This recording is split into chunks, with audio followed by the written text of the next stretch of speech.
Ben, say something stupid. Martin Huber. Dummkopf. Brilliant. Kopf. Nice. This is Ben from Common Knives, and you're listening to the High Carbon Podcast.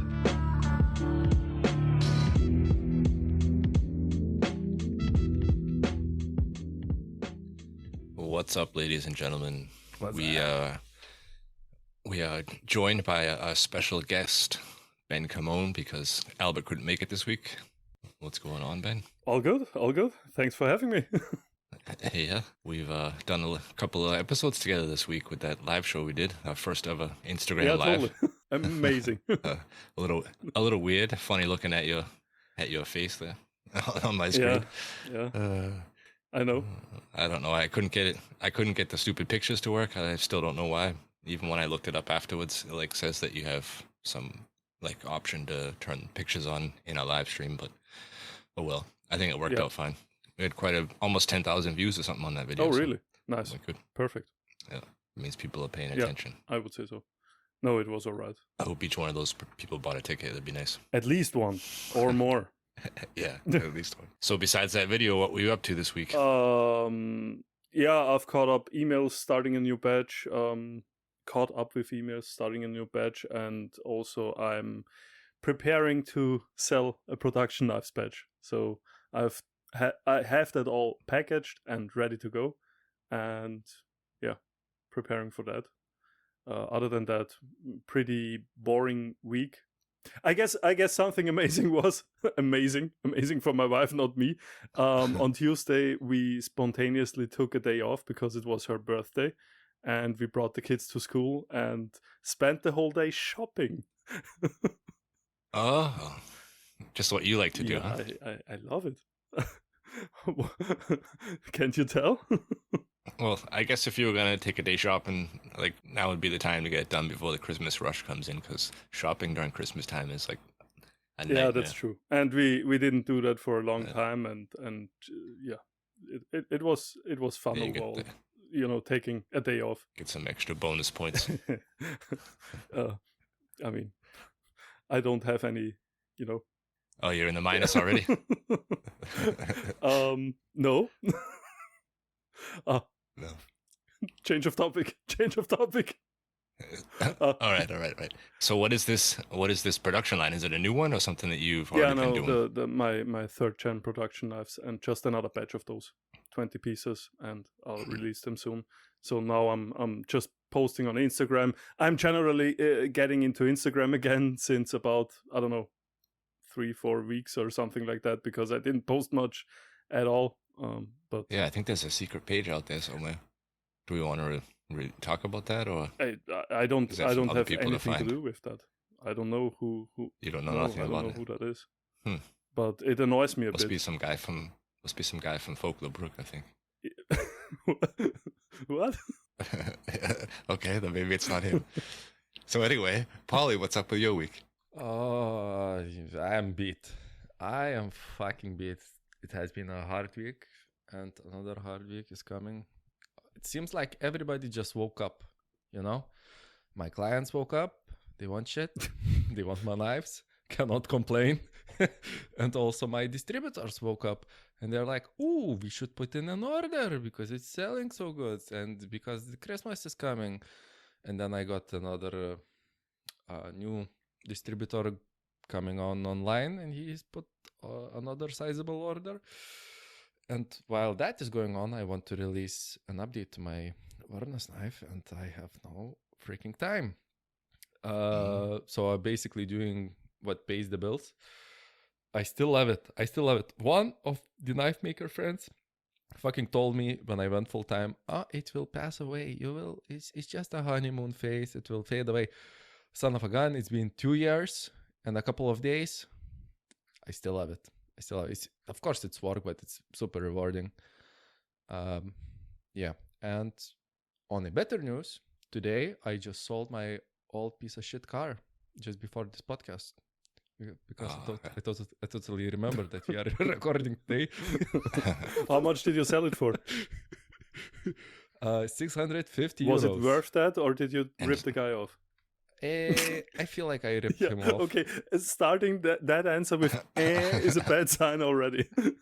I feel like I ripped him off. But look, my first bid was like 800, and he's like, there is an issue. This is a catastrophic issue. I'm like, yeah, 650 sounds fine. Sounds fine. So I'm at least a little bit richer. you know. Richer. Yeah. Yeah, my needs are low, dude. My needs are low. Yeah, it's fine. It will go towards the payments to the current car. It's fine. But yeah, work has been very good, very rewarding. And damn, I don't know if I want to spill it. I don't want to jinx it. When I was celebrating my Baltic Blades birthday on November 1st, I looked a video of a super popular YouTuber in Lithuania. He has like 200k subs, and he's doing like workshop shit, right? And he said he wants to do, he wants to make knives, yada yada yada. I just Instagram DM him. He has like 100k followers. Like, dude, if you need any info, I do this for a living, yada yada. He answered me, and he might want to film a video at my shop, which would be great exposure. But still, that would be. It might work out, might not. That would be pretty cool. Does he do English content or? He is the godfather of funny YouTube in Lithuania. So, he's more of a comedic kind of content, but also a little bit educational, but yet mostly comedic. Love his humor. It's like basically my Instagram reel page incarnated in a YouTube video. So, but a little bit about my YouTube page. Of course. But so, I mean, you have a lot of local customers anyway, so it would be a good fit, right? Oh, that would be fucking amazing. That would be great. Some really nice exposure. Just, exposure just for exposure. It's good in the long run because people remember the name, not necessarily they convert into like customers, right? And just knowing the name, and when the occasion arises, they might know a guy who needs a knife as a present, and that might work out. And maybe new opportunities will appear. As I wrote in my Instagram post on my birthday, it's mostly about creating an atmosphere about to manifest any opportunities, and then to take them. So it's basically just that, creating opportunities, So, would be nice. That's about me, Keith. How was your week?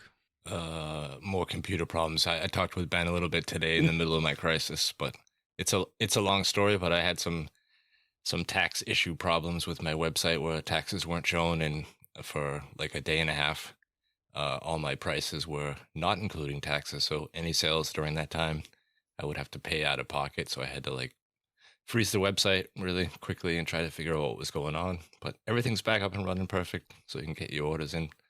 Paulie, you just ran into like $700, so go get some G10. And yeah. I mean, I'm not surprised that you are running into computer problems. It's actually amazes me that you can run a e-shop successfully, because you can't fucking press the record button correctly. You're like, oops, I double clicked it. And the recording is fucking finished. And we have to do I am like reaching the limits of what Shopify can do, like with all the free apps and stuff like that. So anytime you want to make any like specific changes or special stuff, it's like pay for an app, pay for that. So now that I have extra time, I've been like researching it and figuring out and like how to get shit to work the way I want it to. And AI really helps at least point you in the kind of right direction for that stuff to get you going. So it's been working all right. That's a long way to say that you are also cheap. I don't want to pay. I mean, but for like basic stuff, you want this, it's an app. You want that, it's an app. And you need an app for this, and it's all monthly charges, and it adds up a lot. And a lot of it you can do yourself if you like knew what you're doing. So Still, I mean, it's a pain in the butt. It takes some time, but once you figure out how to do it, it's also good to know. So if you run into a problem later, you know where to look and like fix it. And speaking of like website problems and all that stuff, I'm sure our guest, I think he's been running a podcast, not a podcast, a website for the last 11 years or so at least. So he might know Something like a lot that. about that. Yeah. We have Peter from Modern Cooking with us. Hello, Peter. Hello, how's it going? Hey. It's How going. you guys going? Oh, well? Oh, perfect. Yeah. How about you? Yeah, I'm well, man. Just got back this week from the Adelaide Knife Show, which was an interesting experience after 10 years in Europe and being around all you guys and the community over there to join up with the community over here has been pretty interesting. Some great guys out there. So yeah, some nice chats, some cool knives. It was a fun time. And of course, yeah, this week shipping off the latest MCX batch that we did together with Oliver, which is definitely exciting, except for the customs noise that's been going on at the moment. But yeah, everything's been pretty good. Paulie, I want to say, like, I bought a car recently, and I actually think everyone going into that situation on both sides, like the seller's always like, yeah, ripped him off. The buyer's always like, oh man, I got that price down. I got such a good deal. Like everyone walks away happy, hopefully, but somebody definitely got ripped off. It's definitely not me in this case. But look, I told him all the problems. It's fine. It's his money. He can do whatever he wants. By the way, what did you get? I bought an Audi A4. It's like a 7-year-old car with about 100,000 on it. So I mean, it's not brand new and it's not free of problems, but So you it's took a nice a little car. bit of Germany with you to Australia. Exactly. Yeah, well, the thing is, I had to let go of my BMW that I had in Germany, which I got a really good deal on when I was there, and I didn't really want to sell that car, and I really loved driving it. So when I got out here, I kind of picked up something else. And the irony is, the BMW had just gotten to 100,000, so I feel like I'm kind of keeping the same thing somehow. 100,000. Wanna guess how much mine has done? 300. Up. How old was the car? 2003. Damn. $500,000 Really, yeah. on this engine. Wow. You definitely ripped that motherfucker off. Oh yes. Fuck. Oh yes. I mean, yeah. Now I have to buy some G10. Getting ripped off. I mean, that's awesome that you put so many kilometers on it. That's fantastic. At least it's getting used, right? Yeah, it was getting used. But at least when I got it, it had like 390. But on your topic, like Yeah. Audi, it's like totally off topic for the normal show, but so sorry, Keith. But isn't Audi like super rare in Australia, right? No, like, I mean, up here in Sydney, it seems, there's heaps of Audis, heaps of BMWs, like German cars are definitely doing well. Toyota's obviously like massive here as well. Mm-hmm. And they're like, that's so weird coming back here actually, because Toyota, when I left, was kind of this brand that was like cheap and reliable. And that reliability and the way like cost of living expenses has gone and everything, it's kind of flipped now, and it's basically expensive and reliable because people are kind of going, well, if I buy that, I won't spend much on it, and it's just going to keep on running. It's kind of bulletproof. So yeah, Toyota's doing well here. Yeah, but no, the German brands are also very popular. Did not expect. I thought always it was dominated by the Japanese and Americans. But like my new car is a Toyota, and I expect it to be reliable. So Another Yeah, 500,000. you'll get $500,000 or so out of that. fingers crossed. So how is Australia treating you?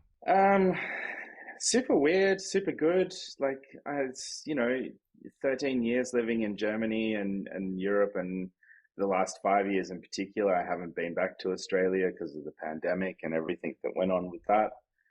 So I kind of had the first 3 months, I want to say, was like crazy reverse culture shock. Just kind of going, oh, that's how it is here, you know. But you know, summer's kicked in now, and we're going to the beach, and you know, lots of cold beers and good times. So yeah, I'm enjoying it now. But there's still a lot of stuff where it's sort of like I became, I don't know how to say it, like just used to and comfortable with certain things in European culture. And then I come back here and it's kind of very much the opposite. Give us some examples. And one like big one, I think, is although people say Europeans are quite conservative, in some ways they're really not.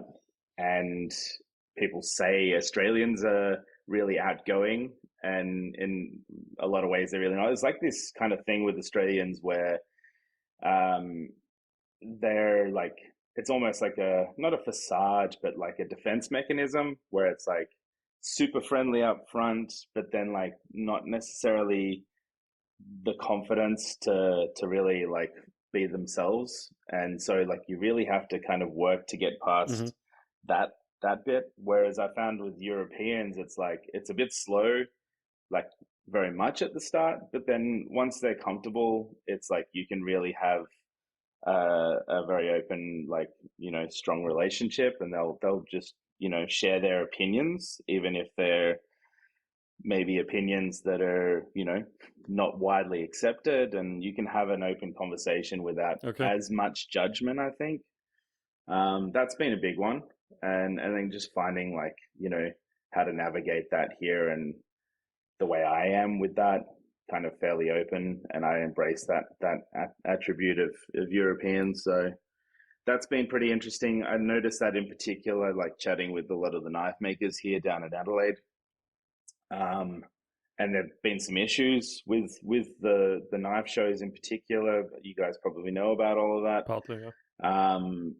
But I think a big part of that was like just not enough communication between the makers. I mean, yeah, people kind of letting ego and stuff get in the way. And I think now it's chatting with the guys that are organizing. I think they're on a good path and have some new leadership in place. And I think they're you know, they're kind of setting that stuff aside, and hopefully they'll start kind of pulling together and developing. Yeah, well, at least that's the hope. I need to ask a question that most of our listeners are, I'm guessing, already screaming at their radios. Is Peter, why are you pulling a reverse DB blades? He is running away from Australia into Europe just because of the aggressive knife laws, and you are moving there. How is this going to impact your business? Yeah. That's funny. Yeah, we talked about that at the Austria Knife Show as well. And he was like, yeah, what are you doing? Why are you going back to Australia? You're crazy. Like it's all gone to hell there. And yeah, I was kind of going, well, I guess the grass is always greener on the other side. I mean, he's got family here in Switzerland, and I guess hasn't lived in Europe. 13 years for me, I mean, there's a lot of reasons, in all honesty. Like family was a big part of it. My parents aren't getting any younger. So coming back here to be a bit closer to them. Yeah, I mean, the weather.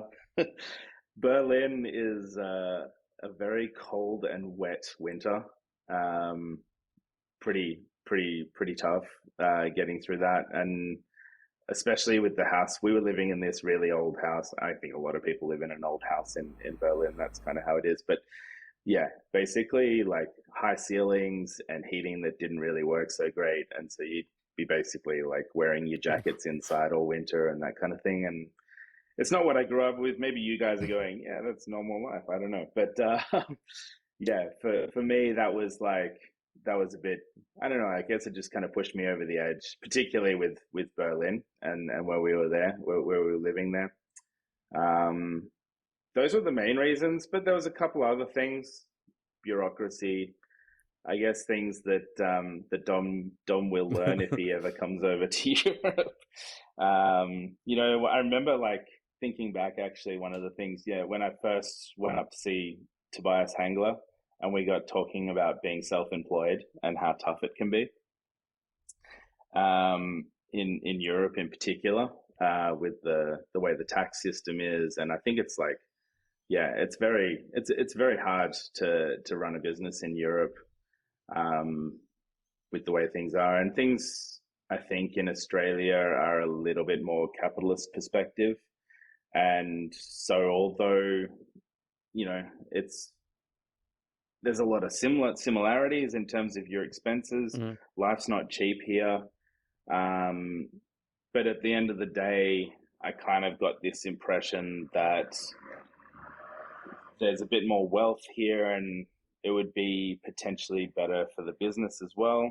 That's probably it wasn't majorly a business decision from my side. It was very more personal, but that there was a kind of inkling that it would be a little bit easier for modern cooking here as well. So you are running away from the tax man.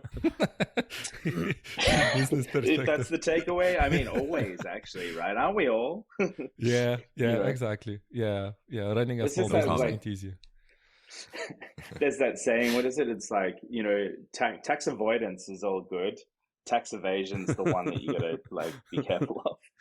So yeah.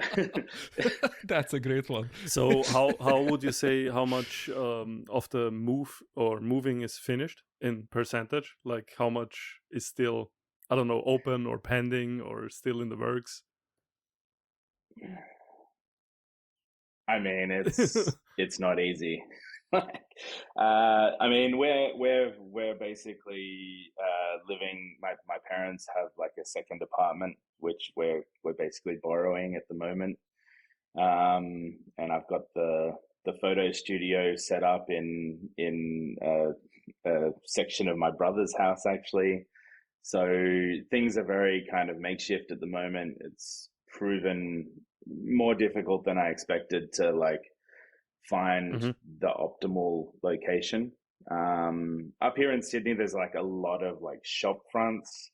I guess one thing is that I'm really looking for something particular with the shop front, where I kind of want to have like that space for a showroom at the front, room for a studio for all the photography stuff, and then also room at the back for some how many square meters are we talking roughly? Type stuff. I mean, I kind of feel like somewhere between 75 and 100 would be pretty ideal for me. And so like those, like it's kind of very common to find like, the pure retail space or like the pure industrial space. Or there'll be like, the optimal size place, even with the storage out the back, but they'll be like, we only want to put a cafe in here. So yeah, that's kind of the thing, like pricing wise for those kind of like shop spaces, it's pretty reasonable.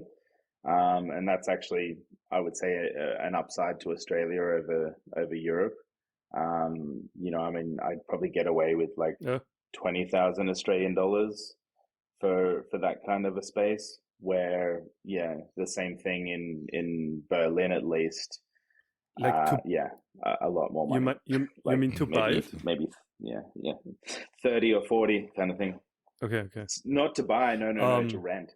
You while you talked, I thought you're looking for a bakery that is, closing down, because they have heavy machinery and at the same time have a shop front and they're not too big. Yeah, that's actually not a bad idea. Yeah, I should look into that. Look for bakeries, make them an offer. Good tip. or maybe just like I'm moving in. Yeah, now. Exactly.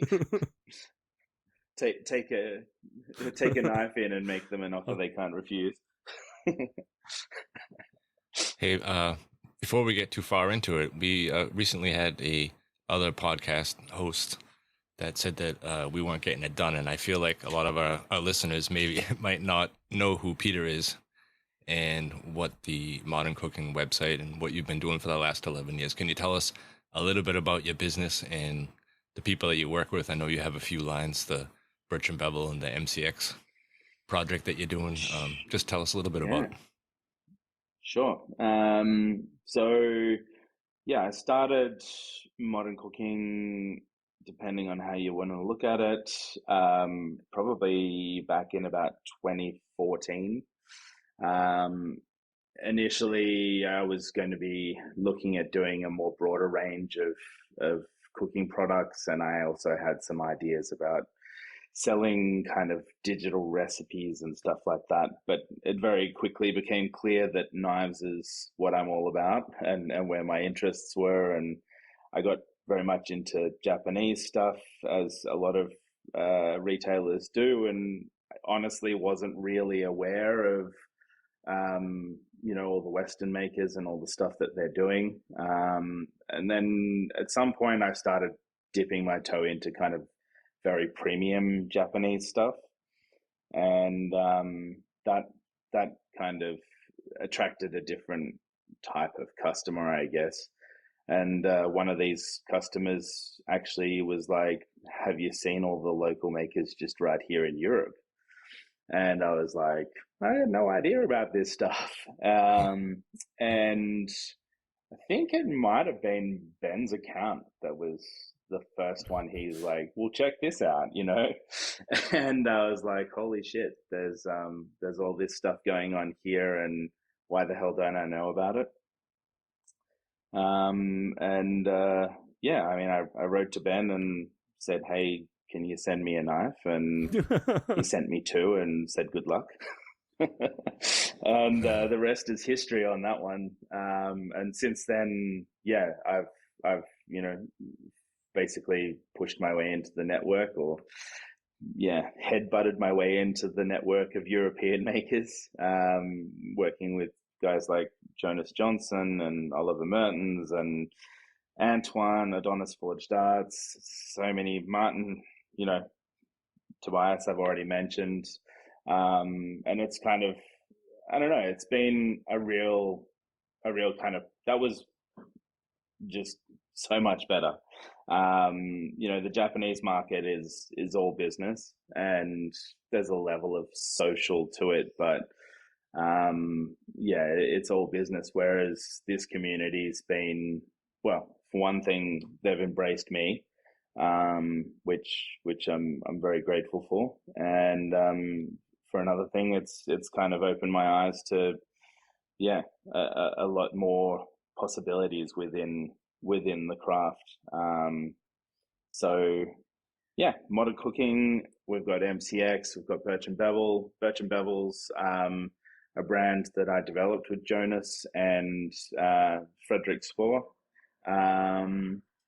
And it's kind of the whole concept with that one was to try and bring some more kind of moderately priced knives to market that were a bit more purely performance focused and not so much artistic knives.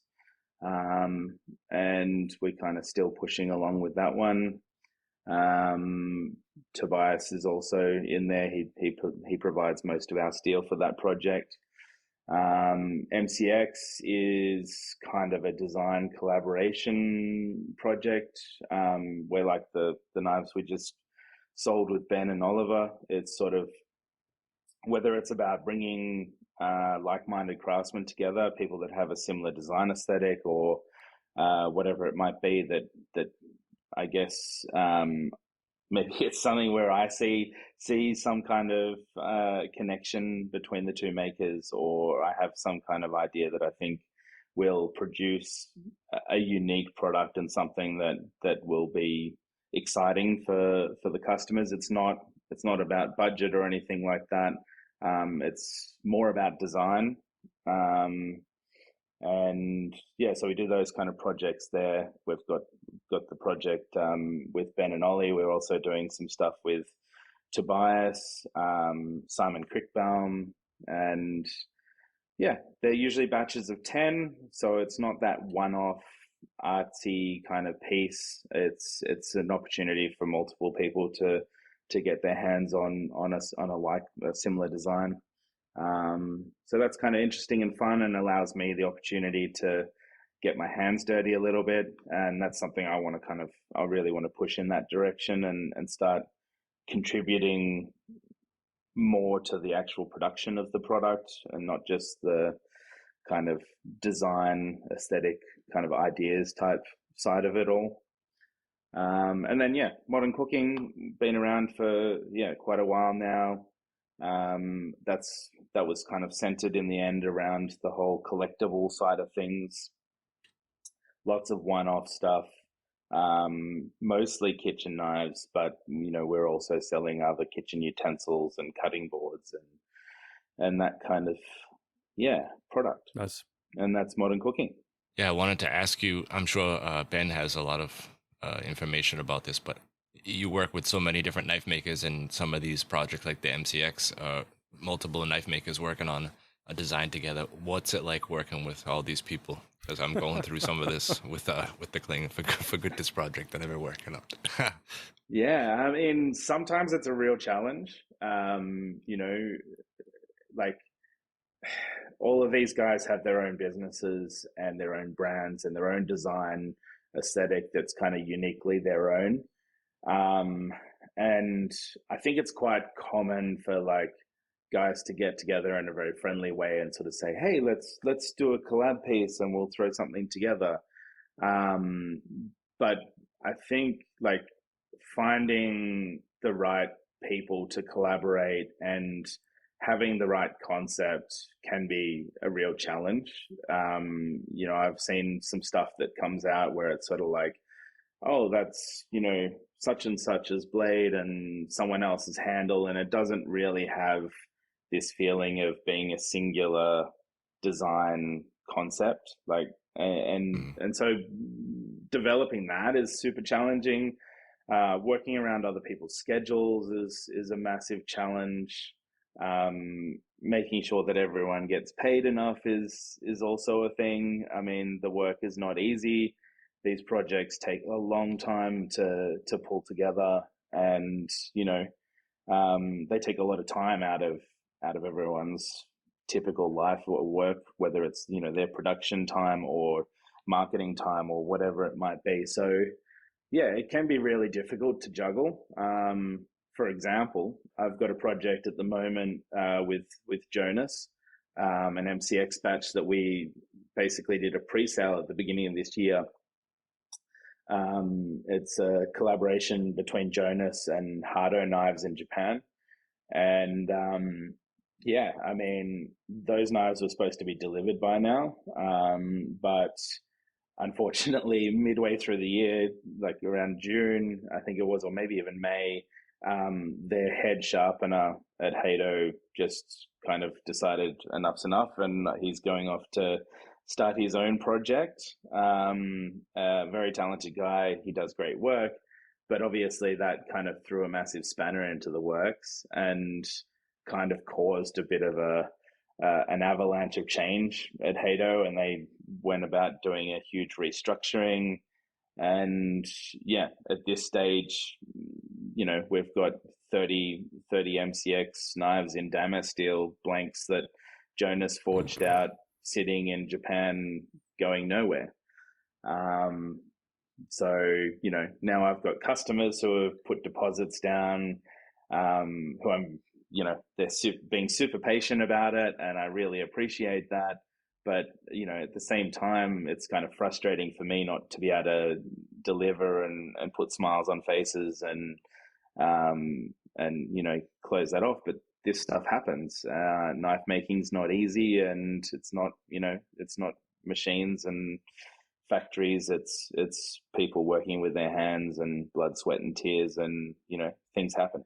No, I'm very curious. I mean, usually, at least in my experience with European or Western knife makers, you would deal on a trust basis, no contracts and all. I mean, I don't know. Most listeners maybe know that, maybe some don't, or at least that's my experience. I mean, correct me if I'm wrong, but I was going to ask, how do you deal with the Japanese people? Is that more of a quote-unquote official business with some contracts or penalties if they don't deliver in time, or how does that work? And yeah, how are you planning to get those knives back? Look, I mean, it's very much a trust basis, and it's interesting with that. Like, they're they're like, I don't know how to kind of describe this. I'll just give you an example. Yeah. So like, once upon a time, I ordered some knives from a knife maker in Japan. And he was like, yeah, cool, great. I'll get them ready for you. And then, like, I didn't hear from him for a while. And so it was probably about 6 months or something like that. And so I wrote him, hey, what's going on? Oh, look, there's so much work to do. I can't get on top of things. It's going to be a bit longer. Anyway, nothing. I kind of gave up. I hadn't paid anything up front or anything like that. I just kind of placed the order. And I figure, well, nothing ventured, nothing gained. Anyway, I think it was like 2, maybe 3 years later, I get a message. Hey man, knives ready. What do you reckon? And by this stage, like, my whole business had changed. I'd like moved all the way almost out of working with the Japanese at this stage, and wasn't really holding that stock. So I wasn't in that market. It didn't feel like something that fitted my customer base, which had changed dramatically over that period of time. Yeah. And I was like, man, I don't know. And yeah, he basically blacklisted me. He's like, we're never going to talk again. Nice. Yeah. But I mean, I think it's his fault, because for saying he's getting the knives ready, then I would assume that happens, in maybe 2 to 3 months, not years. So. Well, you know all too well, like, how important communication is, and keeping the customer like informed about what's going on. To not hear anything for such a long time like that, and then suddenly be expected to fork over thousands of dollars for knives that is almost forgotten about, basically. I mean, if he'd been like all the way along kind of going, hey, it's going to be like, this much time, I should have them ready on this date, that kind of thing. I mean, actually, even this year, like in July, I got contacted by another Japanese dealer whom I'd ordered knives from, like, I want to say probably like 7 years ago. And he's like, hey man, knives are ready. And as it happens in this instance, I just went, you know what, I'm going to buy them, and just I'll put them on the shop or something like that. They're some nice stuff, moderately priced. But yeah, it was still like, looked at my phone, saw the message, looked over to my wife, showed her the message. She like started laughing. I'm laughing. We're just going, what the hell is, like, yeah. But there is this idea that you say, I want that, you make that commitment, you're committed to it. And so that kind of does, I guess, establish a level of trust. I understand that part, but them. How do you agree on payment, or the amount of payment? How do you agree on the value, what a knife should be worth in the time span of 7 years? Yeah, it's pretty wild. Like, I mean, they just go, it's this much, and you go, okay. Yeah, but then that's not, that's not a mutual deal. If you're having a trust-based mutual deal, then they would say, I'm delivering a goods X to price, Y, and you say yes or no. But I 100% agree with you, and it's a little bit like they have their retailers around the world that they work with, and there is such a shortage of product to go to those makers, to those retailers, that they just don't care. Nice position to be in. And I mean, I think it's nice not to care. Like, I think you're in a similar boat personally. You don't have to care. You probably would be able to sell your knives no matter what at this stage. But I think that the relationships are important. I think there's benefits to all of that. But I don't know. I think for a lot of the dealers, it's different in Japan in terms of their mentality. The Japanese culture is crazy different. My time that I've spent over there, like, I don't think I really understand any better than, and I've spent a lot of time there. So it's just a very different mentality. But one thing I will say is I have come to have a kind of different relationship with the guys at Hardo as well, where it's a little bit more personal. They do take the time to update me when I write to them, rather than just kind of ignoring emails and then showing up 5 years later or whatever. And while demand for their stuff is like super high as well, they try to kind of communicate with me and give me what they can when they can, kind of thing. So yeah, that's maybe a different breed. Maybe there's kind of change from the Japanese wholesalers. It's a whole different structure as well. Like, when and there's I mean, I think this whole business is kind of a bit Wild West, in the sense that whether you're talking about the Japanese side or the Western market, there's not a lot of like structure to how things are done. It's very much like you're negotiating on a piece by piece basis all the time with the Western makers. And then, like, I just described how it is with the Japanese makers. So from my background, I come from like commercial manufacturing of window furnishings. At least that was the last thing I did. I also worked as a chef once upon a time. But in the window furnishings industry, it's like super professional. Like, here's the wholesale price. Here's your invoice. Here's your monthly statement. You've got 30 days credit. It's like very high end sort of business relationships that you're having. Whereas, I mean, what I'm doing right now, I get on the phone or on the text and, hey, nice knife, what's going on? How how's life? How's the kids? All right, cool. Do you want to do something? Like, and we get to chatting and I don't know, 3 to 6 months later, there's knives. Yeah. On the topic of professional and high quality and all that, what you said, I think Polly has to tell us something.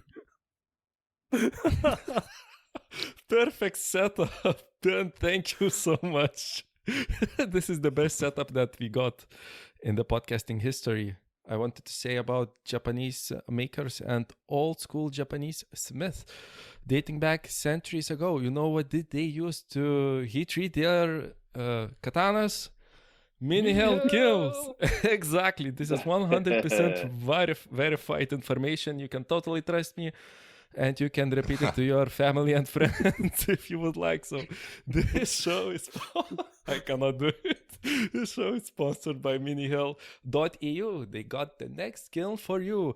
Baltazar, my good friend, makes amazing kilns at an even greater price. And you can save 5% by using Carbon 5 at checkout. And while you are there, you can buy heat treatment foil and heat treatment racks for badge hardening. A day ago, I did a Instagram question thingy asking about where to get the best foil. I got so many nonsense answers about Aldi, about AliExpress, and Jesus Christ, you are not getting it done. You know who is getting it done? Baltazar at minihill.eu. So don't forget at checkout to use Carbon 5 to save 5% and get the next kiln or heat treatment foil. And now... Kilns. I think I think you totally. got tired of all the answers, and then you wrote in the group, and I'm like, is he just like messing with us or something? I'm like, just go to MIDI again. He's like, oh my god, I'm so stupid. I forgot they even sold it. So they don't just sell just kilns. Yeah, I was totally a retard move, but hey, I was trying out any options and any suggestions. Maybe there is someone better, but you know what?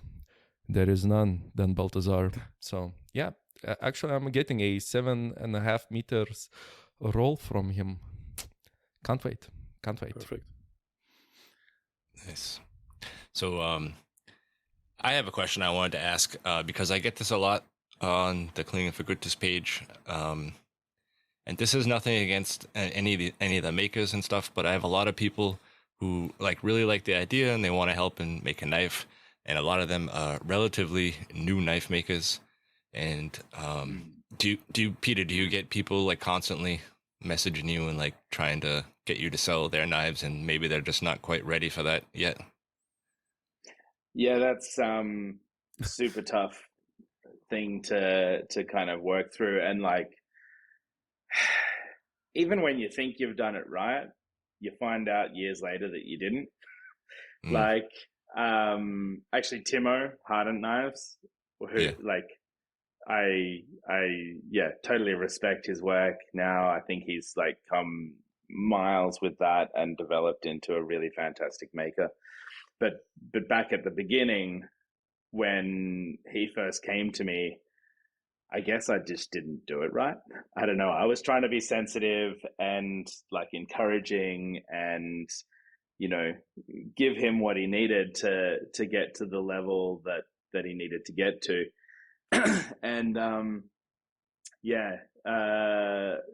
just before I left, actually, we got to chatting and kind of, he kind of was like, I really felt like rejected and kind of shut down there, and I didn't like, I didn't like how you handled it, basically, I guess. Yeah. And I mean, we kind of talked it out and patched things up and everything. And, actually I have some MCX blades coming from him. They're sitting in customs, unfortunately, at the moment, but hopefully soon they'll be available on the site. But yeah, it's super tough. And I mean, it's such a personal thing, for a lot of makers, their development. I think what's really interesting as well is kind of the question of what is a good knife, and like where's the value, and I think everyone has a different idea around that as well, which is another complication for me, because I tend to have a focus on kind of performance and design, and then leave the aesthetic to be the kind of the window dressing, the thing that you add on after. And I think there's a lot of amazing work out there. I should kind of say that's the business perspective. That's what modern cooking is. That's not necessarily me. I kind of definitely admire a lot of the stuff out there that maybe is a little bit more artistically focused, but you have to look at that with different eyes, and kind of know that product's place, or know that piece's place in the scheme of things, and find the right place and the right customer for it. And it might be that I look at someone's work and say, oh look, that's really nice work, but I don't have customers for that. My customers are looking for the thing that I put out there, and what they know me for, kind of thing. And so that's another complication in all that. But yeah, I'm always open to that. I spend a lot of time at the Austrian Knife Show. That was actually really good for me to not be covering that in like Instagram and phone calls and having knives sent to me that I then have to send back. But to have like a bunch of makers be able to just walk up to me at the table at Austrian Knife Show and, hey, what do you think of my knife? Can I get some feedback? And to be able to just kind of do it in person as well. Like it's super hard to kind of express yourself in a sensitive way, I suppose, when it's in text, or like not face to face. So that was good. Super humbling for me as well, because I've obviously developed into someone who people respect my opinion around that topic. And yeah, I always feel like an imposter when people come to me asking for that. Like, it's just, I can't get over that one. But yeah, it was the same in Adelaide. Yeah, lots of guys, particularly down here. At that show, it was very focused around, like, the best work was all like EDC hunter kind of, like, culinary knives, like barely got a look in. I helped judge the awards, and it was like, yeah, it was pretty tough for the culinary crew there. Like, I mean, there was some nice work, but yeah, I mean, maybe the Sydney show, if and when that comes back online, we'll have some kind of better talent. I know that there are like a lot of makers in Australia, for example, that produce amazing culinary stuff, but those guys weren't necessarily at the show. There was a few good pieces, but yeah, very focused on that other kind of segments. Yeah, it's tough. It's really tough. That's a hard position, but I like how you said that you don't know that you're there until you're there. It's a super hard thing to realize.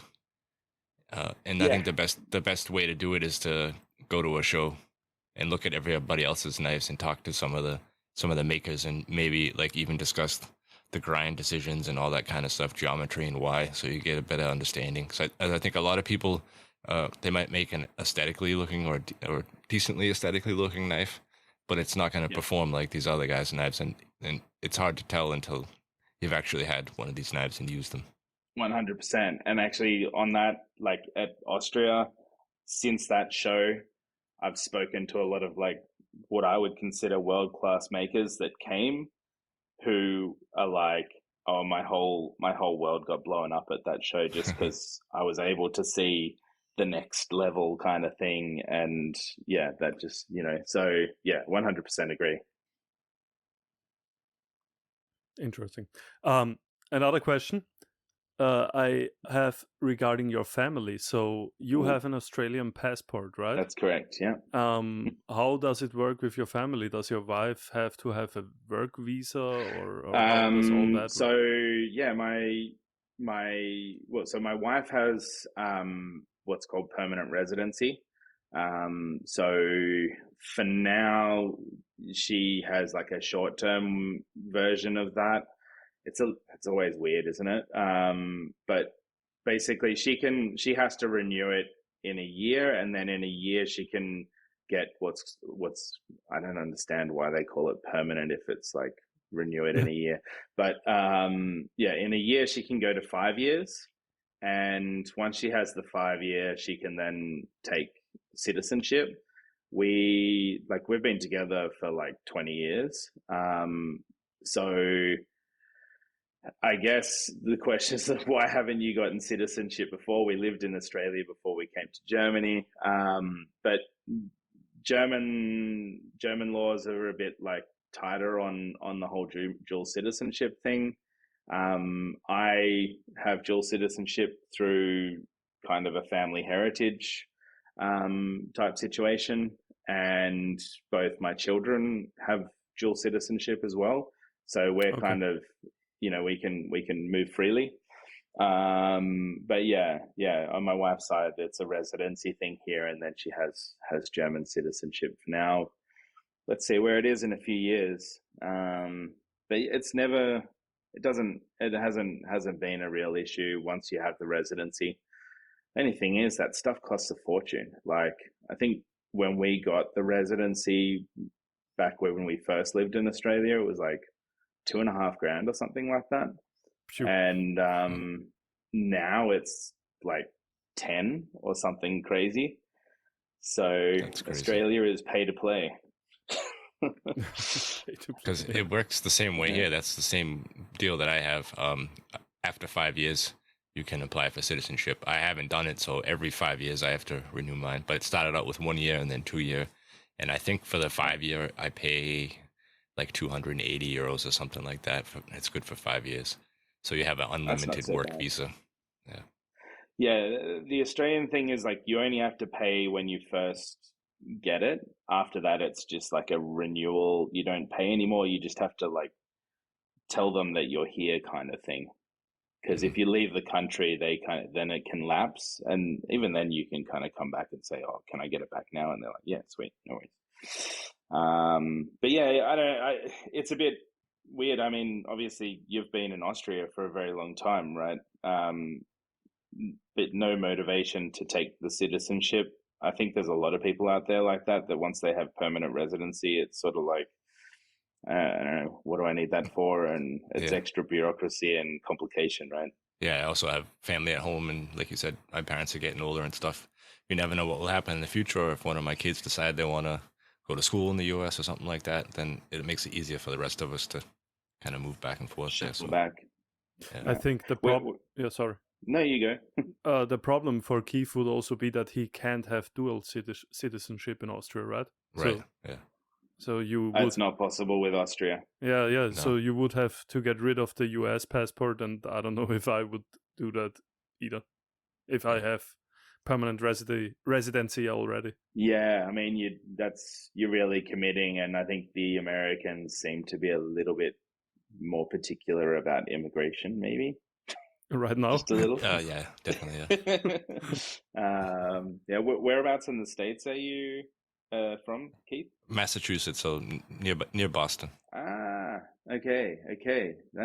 Sorry, just making connections with Mr. Griptex down there, right? Right, yeah, but he's not in Boston though. I think he's more closer to Michigan, somewhere up there. Okay, yeah, right, yeah, big country, big country. Yeah, so you not only run the Modern Cooking store, you also have a YouTube channel where you do lots of interviews and explanations on kitchen knives and things like that too, don't you? Are you still up to date with that? Or? No, I mean, it's like, yeah, I would love to put more energy into that and have more time for that. I mean, yeah, it's there. When the opportunity arises, I'll post something out there, but in all honesty, like I find it super difficult video editing, and just having the time to do all of that is, it's like when I go to do a photo shoot, for example, the editing process at this stage is like super quick for me. And I guess it's an experience and practice thing. Like I look at, for example, Martin with his channel, and I mean, you can tell that the quality of everything has developed, and he's just churning out a lot of work, and basically practice makes perfect. I just haven't found enough time and energy to like get to that kind of level of efficiency. Yeah, but we do it, and it's I think it's kind of fun. Go along, meet some makers, have a chat, talk about the stuff around their work, not necessarily specifically their work. And I've had a few of the like guys from the community on the customer side of things, enthusiasts and the like, that have approached me kind of going, it would be really nice to like learn more about who these people are that are making these things, rather than just the things that they're making. So that's kind of where that came from. I guess also Instagram is like constantly trying to kill our businesses in this knife space. I mean, I think it was like 2 weeks ago, I was like all green ticks for the first time in like, I don't know, maybe 18 months or something. And actually, since releasing MCX, I've now got like a warning on my account again. So yeah, I was like, "Yay, I'm back!" And then it's like, no. It's sorry, interesting. buddy. Was that on one of our color posts? Yep, it was exactly our MCX stuff. I was kind of experimenting a bit as well. Like, I don't know if, like, I was like wondering if it's only the first photo in a series of photos that the algorithm looks at, and then I was kind of like, if that doesn't like, if that's like a close-up shot, maybe like just the branding or like just the handle or something like that, but not the whole piece. Yeah. Oh, I kind of wondered if that would like, you know, help. But yeah, I'm not even sure what the strategy is to getting around it, and I don't appeal it. I don't understand. Appeal it, but I do. Yeah. I always appeal them. But and then it's like, you know, takes the amount of posting I usually do. It's like by the time one's cleared, they're penalizing me for the next one. No, yeah, I don't. It's so yeah. random. Yeah, it's interesting that you're getting you know, red flags, but I don't. Since it's a color post, you don't get any. No, I do. I do on my posts, right. but I don't do. Generally, but right. So, did you get any from the posts that you did about that series? No. Oh, okay. That's interesting, right? I guess they're yeah. It must be Oliver then. Yeah. Damn it, Ollie. Yeah. No, the whole thing's like and so I guess I kind of thought, well, if I get into this YouTube thing, then maybe that's like another way to kind of expand reach, and YouTube's not as picky as Instagram seems to be, or Meta.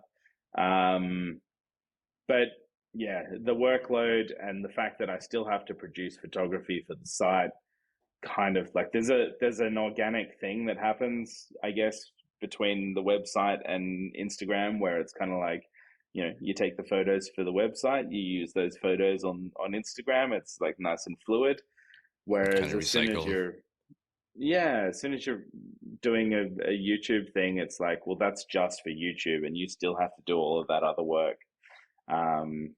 So yeah, I mean, I think that's where for makers it can be a little bit more of a choice thing, particularly those makers, I guess, that sell just via social media or like maybe a newsletter or something like that, and don't run kind of e-commerce platforms. So yeah, I also think it's really good for makers because they have a broader story to tell. Like for me to tell one of those stories, I have to travel to the maker and, you know, spend time with them in their shop and kind of do the whole thing. Whereas for a maker independently, they can, like, you know, set up the tripod in their studio and film out them making a piece, and so they've got a whole story to tell there, which is something that, you know, Martin does exceptionally well. Actually, Timo Hardent Knives makes some really nice videos on YouTube as well. So yeah, I guess it's something I'd like to do more of. I just don't know. I haven't come across the format yet that'll be nice and fluid for me in that sense as well, where I don't have to get in the car every time I make a video. Yeah, but you do really good descriptions on your website when you do collaborations or just talking about the makers themselves, and excellent photography. Do you have any like photography tips for any of the makers out there? Some of them are really bad. I mean, my picture taking skills are really bad also. Oh man, it's tough. It was funny. I was chatting about this the other day actually, and kind of going, you know, from film photography to digital photography, when that, like, you had that kind of time where, you know, if in film photography you took a shot and it wasn't good, that was like a pretty expensive experiment. Mm-hmm. And then like digital came along and it was just like snap, snap, snap, snap. And I remember when I first started the website, it was like, you know, 100 shots to get one. And even that one was like, yeah, it's okay. You know what I mean? And yeah. And then, like, you know, you practice and nowadays I can get, I don't know, maybe the same 10 shots or whatever that I like. I can get that done in 20 shots, maybe 15. So I think practice is a big thing. for sure. People kind of like to say on the internet that, you don't need to spend thousands of dollars to get good shots. And you don't need all that equipment, but the truth But is, it helps. it helps a hell of a lot. Having the right setup. I mean, I shoot all my stuff tethered, so I'm not like looking at a tiny screen on the back of my camera. I'm looking at like a big, 5K iMac display. So it just, I can see where the focus is and how clean and crisp it is. I've got backdrops and like 3 or 4 different lights I can use, and all kinds of stuff. So and over time it's been like, I'll get like a super high polish Honyaki knife or something like that, and it'll torture me for a day. And it'll push me to like go and research how I can get that shot. And I'll end up going out and I'll go to the hardware store and buy some, I don't know, weird bit of plastic or something to shield the light in a certain way, or I'll go to the camera store and get something. And I think there's a lot. I think that's actually a good tip.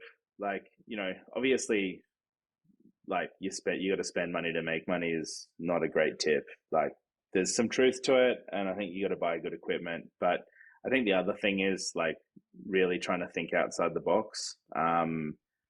Yesterday or something, some guy that sells jewelry wrote me and was like, "Oh, I really like your photography.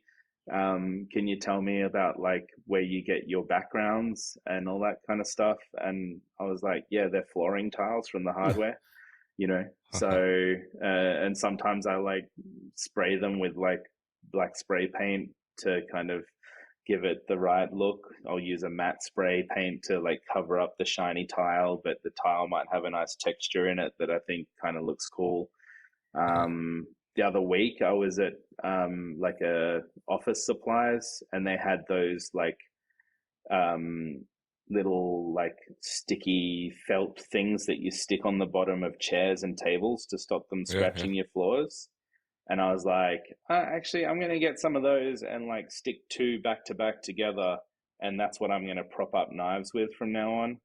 Whereas in the past, I used to cut up bits of cork to like the right size and do it that way. But this just caught my attention. And I was like, in that moment, that would actually be really ideal for holding the knife up. And it's like the perfect height with 2 of them together. And felt's like a nice surface to rest a very expensive knife on. So I think it's the same for knife makers. Like, you set up your tooling, you set up your workshop. I mean, talking to Ben quite often, I'll be like, "Oh, why don't you do this?" And he's like, "Nope, my shop's set up for what I do, and that's it." And I'm sure that every now and then it'll be like, I don't know, getting the shoulders clean on the neck or something around the tang. Like there'll be some thing that comes to mind that you're like, actually that would make it a lot easier and knock 10 minutes off the process. And so I guess you just got to immerse yourself in these things and kind of just try new things, see what try comes. different ways. Exactly. Yeah, I like the way that Ben does it also, especially on Instagram, trying to catch people's attention. You get a lot of cool shots where you have a bunch of blades finished and you lay them out in a certain design or something. Just it looks different and it catches people's attention, I think, more than just the regular knife sitting on the table or somebody holding it up in their dirty hands. It looks cool. Yeah, 100%. Those fan shots, like I'm always like, I don't want to do that because I don't know how you get those so like even and nicely laid. Like whenever I go to do that, my eye goes to the one that doesn't have the right spacing between it, and it just tweaks my OCD in a really bad way, and I'm just like, nope. Oh no, yeah. I monk it out. Meditate over it. Got it. Cool. I wanted to you mentioned quickly earlier that you sell other things in there, and I saw this cutting board that you have from somebody else. I think they said they used it to make a knife handle from. I can't remember who it was. But what is this board here? I can't pronounce it. That Hazagami or Hazigawi or something like that. It's like a Hasegawa. yeah. Yeah, so it's super, like, it's, it's kind of tough to get those boards. They're one of the Japanese products. They're not cheap, but I think they are probably the best on the market for anyone who has high-end knives and wants to take care of them. Unfortunately, I'd say they're better for that kind of work than end grain and all of the beautiful stuff that comes there. At the end of the day, I'm not kind of saying don't get yourself an end grain, but I do think that if it's just like pure practicality and like best quality for knife edges and that kind of thing, then yeah, the Hasegawa and the Parker Sahi cutting boards are the best. They're obviously synthetics. The Hasegawa boards have like a wooden core in them, and then they have like a layer of sort of plastic rubber stuff around the outside. It's a proprietary, I guess, composition or whatever. And they are kind of really all-purpose boards. Cut anything on them. And then there's the Asahi stuff, which is just a solid block of resin composite. I don't know, it's got wood chips in it or like sawdust in it.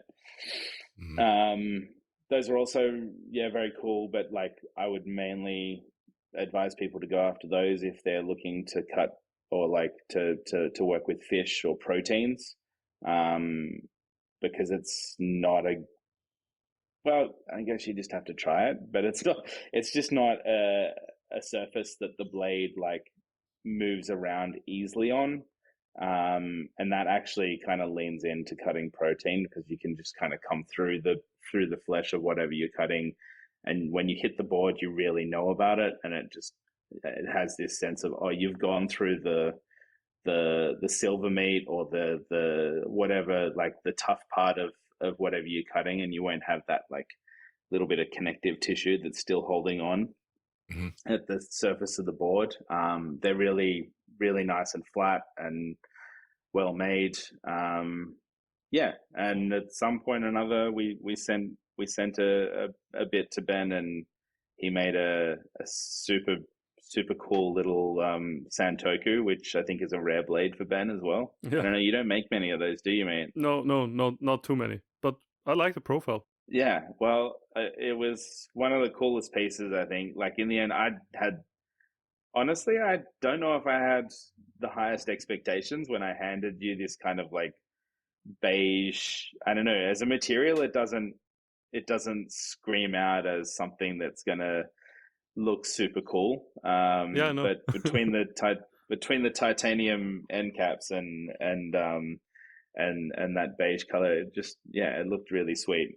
Yeah. So yeah, I liked it too. I mean, I did expect it because I always had the vision, once seeing the beige color with the black end caps and the dark edged blade, and so I thought it would look nice. But if you only see the cutting board and the color, and then think about a knife, it doesn't really match immediately.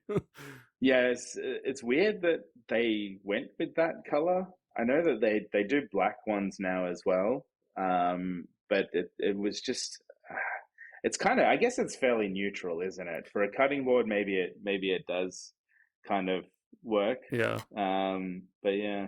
But yeah, no, that was a nice one. Is the material hard, or does it have like some give to it, like a kind of soft plastic or something, or what is it? I guess kind like of its own thing. It's kind of rubber. It's kind of rubbery. I mean, actually, Grip Tech is somewhat like a harder version of it. Okay. When the blade hits the board, it like really catches the blade. Like you just, if you're sliding, you can't slide the blade across it. So it's got this super toughness to it in that way, and very grippy. Like if you were to push your fingernail into it, I think you'd have a very hard time like creating any kind of indent in it. So it's not soft. It's pretty tough.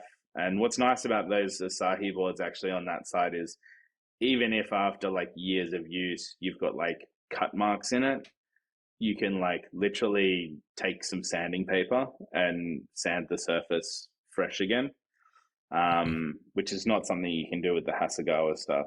The Hasegawa on the other side has this like, how to describe it? It's kind of,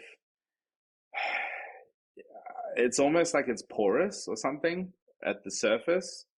And yeah, the blade will just slide across that surface.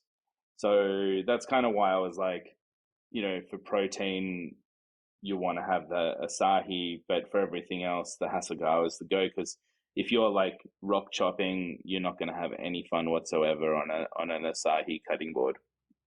So if you're cutting up like herbs or something like that, then yeah, you really want to have a little bit of forgiveness and a bit of movement across the surface as you're going through that material. Otherwise, you're going to be doing like singular, very slow cuts, which would be pretty frustrating. Yeah, me being super nerdy about cutting boards. I guess it's just something you'd have to try. I just thought it was interesting, and I had never heard of them before Ben made that knife out of it, so I checked it out on your website. Yeah, they're pretty cool. I guess I would love to see somebody else making them somewhere else. I mean, the Japanese have done a great job with the product, but a lot of the sizes they do are like fairly, or especially the Parker Asahi stuff is like really oriented towards the like fish sushi kind of industry. That's like, I think, the origin story of those boards basically. So the sizes are kind of like quite often fairly narrow in height. Like, you know, it's, if you imagine like a huge salmon or something laying on the board, they're not really much higher than that salmon is, because that's what they were made for processing basically. I don't know. I would love to see some kind of Western company producing something in sizes that suit our needs a bit more. But yeah, they're pretty cool. Polly. There's an idea for you. He fell asleep on us, I guess. He's just going to sleep. Yeah, cool. So we're almost into an hour and a half of the show. I think we got a lot of info from you. Is there anything that we missed, or any projects, anything coming up you want to tell us about? I mean, nothing that's super like ready to kind of talk about. Always lots of projects on the go. I guess, yeah, like just to flip it back to you, I mean, the whole knife material thing, I guess with those products that you guys are bringing, like all the micarta and all of that kind of stuff, chatting with Ben recently was like, you know, should we do like ironwood or gidgee or something? And I was like, I really love to do a bit more synthetic stuff. And you seem to have quite a good range of that. How do you, like, what do you think the thing is that gets the public a little bit more interested in synthetic handles and doing more of that kind of stuff? I think for the kitchen knife stuff, it's hard. People like to work in blocks, and for most of the synthetic stuff, at least that I have, is more towards like full tang knives. But I do have some like vintage blocks, vintage micarta, things like that. They're interesting, but I think most people are going for wood, as you probably see in all the knives that you get into your shop. I do have, since the MCX versions came out with the GripX in it, I have some GripX blocks coming pretty soon for Christmas time. Starting out with just the black, like you guys were using. But I think I think the blocks are really cool. If you haven't tried GripX before, I think the kitchen is a perfect place for it. Yeah, I mean that sort of came together pretty nicely with like developing the handle with Ollie. I mean, actually, I sent him some of that Parker Asahi material as well, and he kind of tried to work it, and it was like basically under the mill. It really wasn't like super nicely machinable, Yeah, I can imagine. which is where we kind of yeah, I ended up talking to other people about it and kind of eventually was like stumbled upon GripX as the choice product there. So yeah, I mean, I think that's quite cool when you can like bead blast it and get a nice grippy texture and it be something that's like feels kitchen safe, I guess. Yeah, okay, that's really cool. Good to know because I want to use a bit more of that kind of material. And obviously, like, for example, yesterday I sent a block of GripX to Tobias, which, you know, I think in future I'll just get in touch with you and get you to send him a piece. Yeah, sure. That'd be a little bit more economical for you anyway, instead of sending things back and forth. Yeah, it makes no sense whatsoever. Like, obviously, you know. So, no, but that's good. No, I think, yeah, that's something I would like to kind of see a lot more of. I think people should, yeah, take some interest in the synthetics. I think they look great. Especially, I like the way that that Oliver did it with the two different textures, even just use it as the front section, where your hand's mostly in contact with the handle. You get that no slip, and you still get a little bit of the like the other materials aesthetics and like the contrast looks really cool. Yeah, it's sort of like, yeah, it's just super cool. It is, and it gives you the best of both worlds, I guess. Cool. Yeah, I don't know.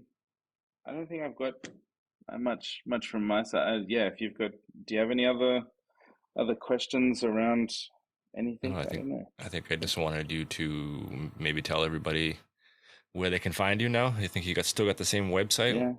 Yeah. I mean, one thing I guess. How'd everything go with Klingen for Goethes? When is the? Have you done the draw already for that? Ticket sales end actually tomorrow, so they'll be over by the time this airs. But they end tomorrow at midnight. The German law only lets us do it for 7 days, so unfortunately it falls on a Friday, which means that Kinderlachen, the charity, will be closed. So I won't get any final numbers until Monday of next week, and then I will take a ride up to Meerschad, and the charity is right next to him, so the two of us will be there on the 12th, and we'll do an Instagram live with the drawing. So if anybody misses it, the video will still be up on our page and they can check it out. And of course, we will contact all the winners because we need to get shipping information and stuff like that. I haven't gotten any numbers since the last time I think I got that's it. Exactly what I wanted to ask you about. Numbers, how's it going? I got numbers last week on Friday, so it had been like 16 hours into the ticket sales.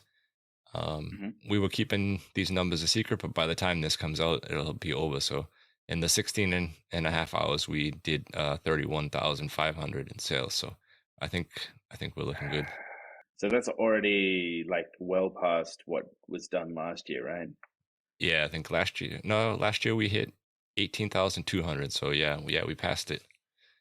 I still think we got a little ways to go. I would like to see at least 35,000 because I believe that's what the lot of knives are worth in that ballpark. And of course, if we can get some more than that, it would be great. Well, yeah, I've had a lot of guys come to me and ask me what's this Klingen for Goethes thing. So maybe like next year, a little bit more in the English side of things would be helpful because there's like quite a few American guys asking me about it and Australian guys who were interested, and I kind of just explained, and so they didn't buy a knife from me and they jumped on the tickets, which is great. So no, not complaining about that at all. But I'd rather see some donations happening, and I hope you guys we raise will. a ton of money. Yeah, it's kind of tough with the German name, and working with the charity here, having everything in German. I thought we had some things cleared up a little bit better, but I guess that's how it worked. communication errors, and it's a little too late to fix that now, but we will work on it for next year. We'll see. We'll see what happens. Maybe we'll change it up a little bit next year and do some collaborations or something different. We'll see. Sounds good. But I'm excited to see what the totals are. Absolutely.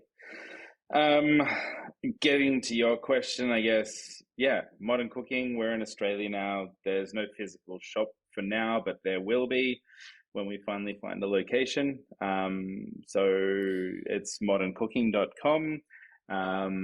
You can find all of our stuff there, from the MCX stuff, and also the Birch and Bevel stuff is always there. We balance the stock. We do have a website, birchandbevel.com, but just go to Modern Cooking. It's the easiest. And if you missed out and you were hoping to get one of the MCX blades from the recent drop or any of the up-and-coming stuff, and you want to get your hands on that, the absolute best way is to sign up for the newsletter. We do all of the announcements there regarding like release dates and times and prices. Put all this, you get a preview of all the specifications of the knives that we're releasing and other products if it comes up. So that's how you get in contact with us. Yeah, so go visit Peter at moderncooking.com.